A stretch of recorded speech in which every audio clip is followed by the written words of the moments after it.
How do I enable digests for my list? Digests can be useful on busy discussion lists.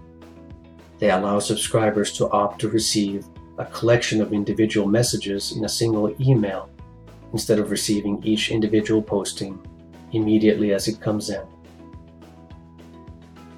To enable digests for your list, click on List Configuration under the List Management menu and locate a keyword named Digest. This will open a screen showing all of the digest-related options. Then select Yes, followed by how often the digest should be sent out. Possible values are daily, weekly, and monthly. The volume of messages on your list will dictate the most logical option. You can also specify the time for daily digests, weekday for weekly digests, or day of the month for monthly digests when the digest should be sent out.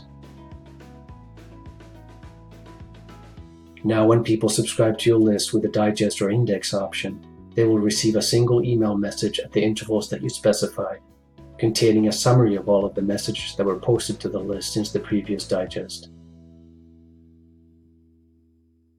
Thank you for watching.